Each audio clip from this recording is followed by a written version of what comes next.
দুটা চৰাইৰ পৰা এটা চৰাই যদি উৰি যায় তেতিয়া এটা থাকি যায় আমি তেতিয়া বিয়োগৰ ধাৰণাটো গম পালো যোগৰ ধাৰণাটো গম পালো আৰু ঠিক আকৌ এফালে দুই তুমি আহা ইয়াত যে দুই সংখ্যাটো আছে দুই সংখ্যাত এইডাল খুৰুঙাটো ভৰাই দিয়া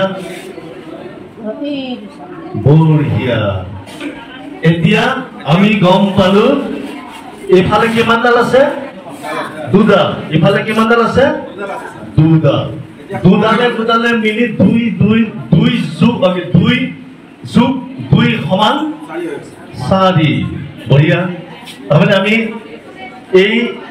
যেটো শিক্ষণ সামগ্ৰী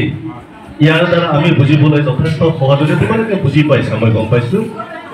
বঢ়িয়া ভাল লাগিছে আজি আমি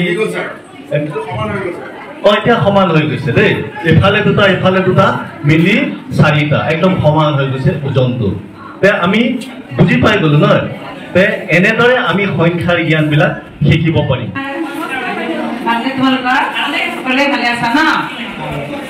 ঠিকে আছে তোমালোকৰ এতিয়া মই অংকৰ ক্লাছ কৰিম আৰু যোৱাকালি মই তোমালোকক ধুনীয়াকৈ 1 2 বুজাই দিলো নহয়নে তোমালোকে পাৰিলা ক'বলৈও পাৰিলা লিখিবলৈও পাৰিলা আজি মই তোমালোকক বেলেগ এটাহে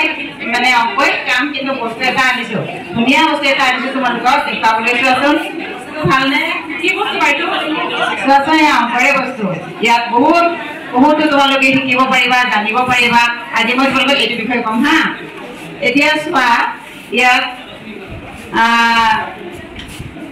গুটিবিলাক কিনত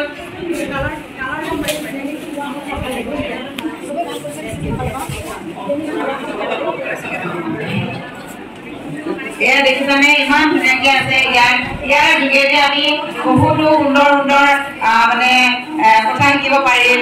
আমি অংক শিকিব পাৰিম গম পাইছানে আজি আমি এইটোৰ বিষয়ে ধুনীয়াকৈ শিকিম এতিয়া যে এতিয়া কি ৰং আছে বাৰু ৰংবোৰ কোৱাচোন অৰেঞ্জ কালাৰ চিনি পাইছা দেই অসমীয়াত কোৱাছো তুমি কোৱাছো হালধীয়া তুমি কোৱাছো ইয়াত বিভিন্ন ৰং আছে ধুনীয়া ৰং আছে আৰু ইয়াত গুটিবিলাক কোৱাচোন প্ৰথম ঘৰটো কেইটা গুটি আছে এটা আছে বাইদেউ এটা আছে ন তুমি হিচাপ কৰা দুটা আছে বাইদেউ তুমি কৰাছো 1 2 3 আছে বাইদেউ আৰু কোৱা 1 2 3 4টা আছে আৰু কোৱা 1 2 3 4 5টা আছে ঠিক আছে তোমালোকে পাৰিছা ন